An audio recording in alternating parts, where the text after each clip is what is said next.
ധർമ്മരാജും വിഘ്നേഷും നല്ല സുഹൃത്തുക്കളാണ്. അതേപോലെ തന്നെ ഒന്നിച്ചാണ് പഠിച്ചത്. തൊട്ടടുത്ത വീടുകളിലാണ് താമസം.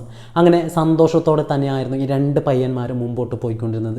പലയിടത്തും ഒന്നിച്ച് തന്നെയാണ് ഇവർ സംസാരിക്കുന്നത്. നല്ല സുഹൃത്തുക്കളാണ് എന്ന രീതിയിൽ നാട്ടുകാരൊക്കെ തന്നെ പറയുകയും ചെയ്തിരുന്നു. പല ആളുകളും ഇവരെ പരിഹസിക്കുക പോലും ചെയ്തിരുന്നു. നിങ്ങൾ ഒന്നിച്ച് മാത്രമേ നടക്കാറുള്ളൂ, ഒറ്റയ്ക്ക് നടക്കാൻ അറിയില്ലേ എന്ന രീതിയിലൊക്കെ തന്നെ ഈ പയ്യന്മാരോട് ചോദിക്കുമായിരുന്നു. കാരണം അത്രയ്ക്കും നല്ല രീതിയിൽ മുമ്പോട്ട് പോയിരുന്ന സുഹൃത്തുക്കൾ. അങ്ങനെ ഇരിക്കുകയാണ് IPL മത്സരം തുടങ്ങുന്നത്. IPL മത്സരം മുമ്പോട്ട് പുരോഗമിക്കുന്നുണ്ട്. ആ സമയത്ത് വിരാട് കോഹ്ലിയെ ഏറ്റവും കൂടുതൽ ഇഷ്ടപ്പെട്ടിരുന്ന ധർമ്മരാജ് RCBയുടെ ഫാനാവുന്നുണ്ട്. അതേപോലെ തന്നെ വിഘ്നേഷ് മറ്റൊരു ടീമിൻ്റെയും ഫാനായി മുമ്പോട്ട് പോകുന്നുണ്ട്. അങ്ങനെ പല ദിവസവും ഇവർ ക്രിക്കറ്റ് കളിയൊക്കെയും തന്നെ കാണും.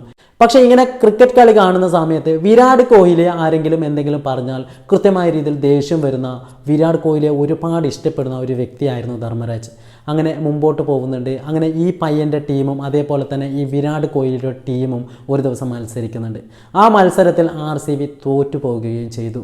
അതോടൊപ്പം തന്നെ വിരാട് കോഹ്ലി ചെറിയ റൺസിന് ഔട്ടാവുകയും ചെയ്തു. അതിൻ്റെ അടിസ്ഥാനത്തിൽ തന്നെ ഈ വിഘ്നേഷ് ധർമ്മരാജിനെ ആളുകളുടെ മുമ്പിൽ വെച്ച് പരിഹസിക്കുന്നുണ്ട്. തൻ്റെ ടീം തോറ്റുപോയില്ലേ, തൻ്റെ കോഹ്ലിക്കൊന്നും തന്നെ നേടാൻ സാധിച്ചില്ലല്ലോ എന്ന രീതിയിൽ. പക്ഷേ ആ സമയത്ത് തിരിച്ച് ഈ പയ്യൻ എന്തൊക്കെയോ പറഞ്ഞ് അവിടെ വെച്ച് വാദിക്കുന്നുണ്ട്.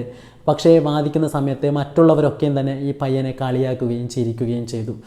പക്ഷേ ഇതൊക്കെയും തന്നെ കേട്ടപ്പോൾ ധർമ്മരാജിന് നന്നായി തന്നെ ദേഷ്യം വരികയും ഈ വിഘ്നേഷ് എന്ന സുഹൃത്തിനോട് നന്നായി തന്നെ അരിശം തോന്നുകയും ചെയ്യുന്നുണ്ട്. അങ്ങനെ ആ ദിവസം രാത്രി ഈ ധർമ്മരാജ് വിഘ്നേഷിനെ തൻ്റെ വീട്ടിൽ നിന്നും വിളിച്ചിറക്കുകയും നമുക്കൊരിടം വരെ അത്യാവശ്യമായി പോകാനുണ്ട് എന്ന രീതിയിൽ പറയുകയും ചെയ്യുന്നുണ്ട്. അങ്ങനെ ആ ദിവസം രാത്രി വീടിൻ്റെ തൊട്ടടുത്തുള്ള ഒരു പറമ്പിലേക്കായിരുന്നു ശരിക്കും പറഞ്ഞാൽ ഈ വിഘ്നേഷിനെയും കൂട്ടി ധർമ്മരാജ് പോയത്. അങ്ങനെ വീടിൽ നിന്നും കുറച്ച് മാറിയുള്ള ആ പറമ്പിലെത്തിയതിന് ശേഷം പെട്ടെന്ന് ധർമ്മരാജിൻ്റെ സ്വഭാവം മാറുന്നുണ്ട്. അവൻ തൻ്റെ കയ്യിൽ കരുതിയിരുന്ന ചുറ്റികയെടുത്ത് പെട്ടെന്ന് വിഘ്നേഷിൻ്റെ തലയിലേക്ക് അടിക്കുന്നുണ്ട്. തലയിലേക്ക് അടിച്ച സമയത്ത് വിഘ്നേഷ് ശരിക്കും നിനക്ക് എന്ത് പറ്റി എന്ന രീതിയിൽ തലയിലും കൈ വെച്ച് അത്ഭുതത്തോടെ തന്നെ ആ സമയത്ത് ആ മനുഷ്യനെ നോക്കുന്നുണ്ട്. ആ സമയത്ത് ധർമ്മരാജ് പറയുന്നുണ്ട്, നീ എൻ്റെ കോഹ്ലിയെ പരിഹസിക്കുമല്ലേ, നീ കോഹ്ലിയെക്കുറിച്ച് എന്താണ് വിചാരിച്ചിരിക്കുന്നത് എന്ന രീതിയിൽ വീണ്ടും വീണ്ടും ഇവൻ്റെ തലയിലേക്ക് അടിക്കുകയും ഇവനെ അവിടെ വെച്ച് തന്നെ കൊലപ്പെടുത്തുകയും ചെയ്യുന്നുണ്ട്. അതിനുശേഷം ഇവൻ ഒന്നും അറിയാത്തതുപോലെ വീട്ടിലേക്ക് വരികയും വീട്ടിൽ കിടന്നുറങ്ങുകയും ചെയ്യുന്നുണ്ട്. പിറ്റേ ദിവസം രാവിലെ ഇവനെ കാണുന്നില്ല എന്ന രീതിയിൽ വാർത്ത പ്രചരിക്കുകയും അതിൻ്റെ അടിസ്ഥാനത്തിൽ തന്നെ ആ ദിവസം ഈ പയ്യനാണ് വിളിച്ചുകൊണ്ട് പോയത് എന്ന് ഈ വിഘ്നേഷിൻ്റെ വീട്ടുകാർക്ക് പോലും അറിഞ്ഞിരുന്നില്ല. അതുകൊണ്ട് തന്നെ ഈ പയ്യനെ കൃത്യമായ രീതിയിൽ അന്വേഷിക്കുന്നുണ്ട്. അവസാനം ഈ പയ്യൻ്റെ ബോഡി പോലീസ് കണ്ടെത്തുകയും ചെയ്യുന്നുണ്ട്. അങ്ങനെ പോലീസ് അന്വേഷിച്ച് അവസാനം ധർമ്മരാജൻ്റെ അടുത്തേക്ക് പോലീസ് എത്തുകയും ഈ പയ്യനാണ് കൊലപ്പെടുത്തിയത് എന്നുള്ള കാര്യം പോലീസിന് മനസ്സിലാക്കാൻ സാധിക്കുകയും ചെയ്യുന്നുണ്ട്. അങ്ങനെ എന്തിനു വേണ്ടിയാണ് താൻ കൊലപ്പെടുത്തിയത് എന്ന് ഈ ധർമ്മരാജനോട് ചോദിച്ചപ്പോൾ ഈ 20 വയസ്സ് മാത്രം പ്രായമുള്ള ഈ പയ്യൻ പറഞ്ഞത്, എൻ്റെ വിരാട് കോഹ്ലിയെ അവൻ പരിഹസിച്ചു, ആളുകൾക്ക് മുമ്പിൽ വെച്ച് പരിഹസിച്ചു എന്ന രീതിയിലായിരുന്നു.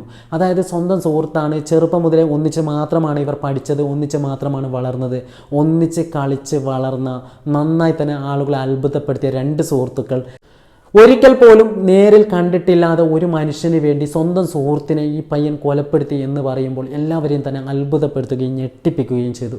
ശരിക്കും പറഞ്ഞാൽ ഇത്രത്തോളം ഭ്രാന്ത് ഇതുപോലുള്ളവരോട് എങ്ങനെയായിരിക്കും തോന്നുന്നത്? ഇവർക്ക് വേണ്ടി എന്തും ചെയ്യാമെന്ന രീതിയിൽ ഈ പയ്യനെ കൊണ്ട് ചിന്തിപ്പിച്ച ഘടകം എന്തായിരിക്കും?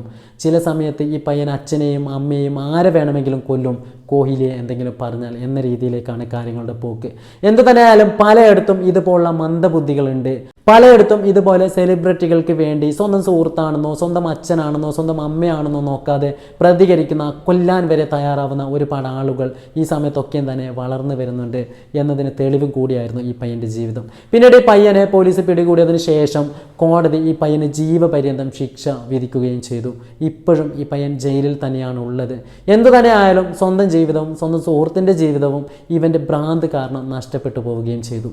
ഈ വീഡിയോ ഇവിടെ വെച്ച് വൈൻഡപ്പ് ചെയ്യുകയാണ്. പുതിയൊരു വീഡിയോ വരുന്നതുവരെ ബൈ.